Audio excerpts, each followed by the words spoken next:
Gauthier vient de nous rejoindre, c'est l'heure de sa drôle d'humeur. Bonjour, cette semaine je suis un peu triste parce que l'année qu'on vit actuellement, c'est peut-être la dernière d'un marronnier très fructueux, celui du changement d'heure. Oui, vous avez bien entendu, le changement d'heure vit ces dernières heures, excellent, on adore les blagues. Et moi ça m'embête parce que l'année dernière j'ai fait plein de chroniques sur plein de marronniers, la Saint-Valentin, Halloween, le Black Friday ou donc le changement d'heure. Premièrement parce que je me suis dit que comme c'était la première fois que j'écrivais dessus, j'avais le droit, parce que ces sujets n'avaient pas encore été touchés par ma merveilleuse plume pleine de talent, d'originalité et de modestie.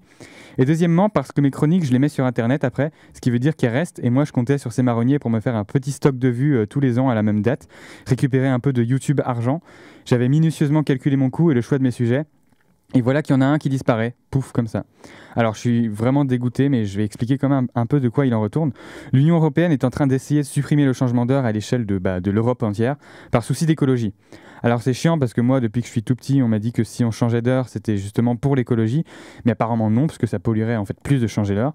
Donc c'est super parce que plus j'avance dans la vie et plus mes certitudes s'effondrent et sont remplacées par des doutes. Je sais pas si c'est ça de devenir adulte, mais moi je croyais que les seuls côtés chiants à être adulte, c'était de devoir payer des impôts, de devoir travailler, de devoir subir une pression sociale pour trouver absolument quelqu'un avec qui partager sa vie. Et franchement ça va, c'est pas grand chose, c'est surmontable.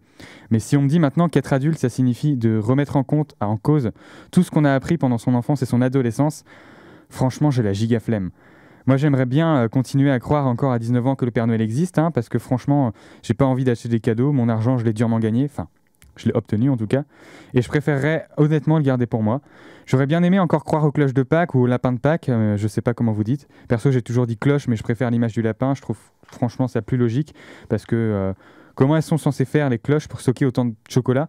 Le lapin, au moins, il peut prendre un sac avec lui pour garder tout en stock, mais les cloches, elles ont clairement pas assez de place, à moins que ce soit du chocolat miniaturisé, ou bien que l'intérieur de la cloche soit en réalité beaucoup plus grand qu'à l'extérieur, comme une tente dans Harry Potter, je sais pas.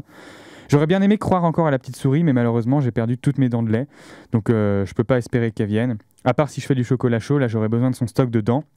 De lait. Le changement d'heure, donc... Sa fin est relativement actée d'après ce que j'ai compris. Et le débat c'est, faut-il rester toute l'année sur l'heure d'été ou bien sur l'heure d'hiver? Alors perso, je fais partie de ceux qui n'aiment pas trop l'été pour une raison plutôt simple, c'est qu'il fait putain de chaud sa race et c'est pas agréable. Du coup, je préférerais qu'on reste sur l'heure d'hiver. Ouais, c'est peut-être un peu léger comme justification, mais j'en ai une autre.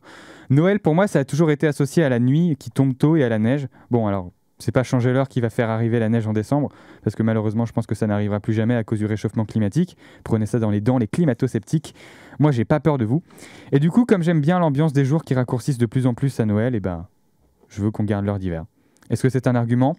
Je dirais que oui. Est-ce que mon avis compte? Je dirais que non. Enfin bref, voilà, on arrive à la fin du changement d'heure. Ça aurait été une histoire d'amour de plus de 40 ans, avec des joies, des peines, des moments qu'on n'oubliera jamais. Changement d'heure, tu nous auras fait sourire. Tu nous auras fait rire, tu nous auras fait pleurer, et ton souvenir restera impérissable dans ma mémoire. Alors voilà, changement d'heure, c'était ma déclaration envers toi. Merci pour tout, et pour finir, je laisse les derniers mots à Michel Drucker. Tu aurais pu vivre encore un peu. Oui, je sais que nous nous reverrons un jour ou l'autre. Salut mon pote. Et moi je préfère l'heure d'été, hashtag Team Summer. Merci Gauthier pour ta chronique, on te retrouve la semaine prochaine.